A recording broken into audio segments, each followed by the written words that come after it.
ચોમાસાએ લગભગ વિદાય લઈ લીધી છે ત્યારે અરબી સમુદ્રમાં સર્જાયેલા શક્તિ નામના ડીપ ડિપ્રેશનને પગલે હવામાન વિભાગ દ્વારા વરસાદની આગાહી જાહેર કરવામાં આવી છે।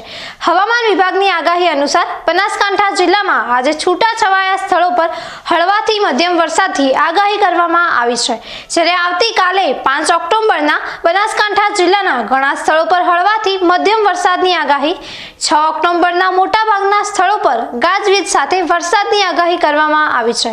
7 ઓક્ટોબર અને 8 ઓક્ટોબરના બનાસકાંઠા જિલ્લાના ઘણા સ્થળો પર ગાજવીજ સાથે વરસાદ થશે, જ્યારે 9 ઓક્ટોબરના અમુક સ્થળો પર વરસાદની આગાહી કરવામાં આવી છે।